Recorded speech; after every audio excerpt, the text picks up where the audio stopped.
আল্লাহ তাআলা যুগে যুগে মানবজাতিকে সঠিক পথে আনার জন্য নবী পাঠিয়েছেন। তাদের একজন ছিলেন হজরত নূহ আলাইহিসসালাম, ধৈর্য আর ঈমানের অনন্য দৃষ্টান্ত। নূহ আলাইহিসসালামের কওম ভয়ঙ্কর শিরকে লিপ্ত ছিল। তারা মূর্তি পূজা করত, আল্লাহকে অস্বীকার করত। আল্লাহ নূহ আলাইহিসসালামকে আদেশ দিলেন, তুমি তোমার জাতিকে এক আল্লাহর ইবাদতের দিকে ডাকো। নূহ আলাইহিসসালাম দিনের পর দিন, রাতের পর রাত, গোপনে ও প্রকাশ্যে মানুষকে সত্যের পথে ডাকতে থাকলেন। কিন্তু কওমের নেতারা তাকে উপহাস করল, কানে আঙুল দিল, কাপড় দিয়ে মুখ ঢেকে নিল। পুরো ৯৫০ বছর দাওয়াত দিয়েও ঈমান আনল মাত্র অল্প কয়েকজন। তবুও নূহ আলাইহিসসালাম দাওয়াত থামালেন না।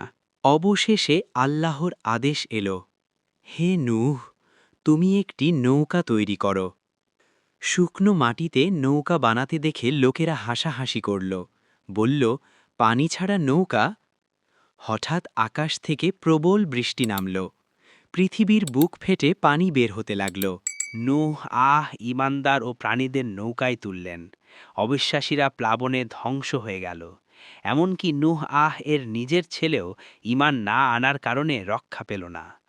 শেষে পানি নেমে গেল, নৌকা পাহাড়ে থামল। আল্লাহ তাআলা সত্যকে বিজয়ী করলেন।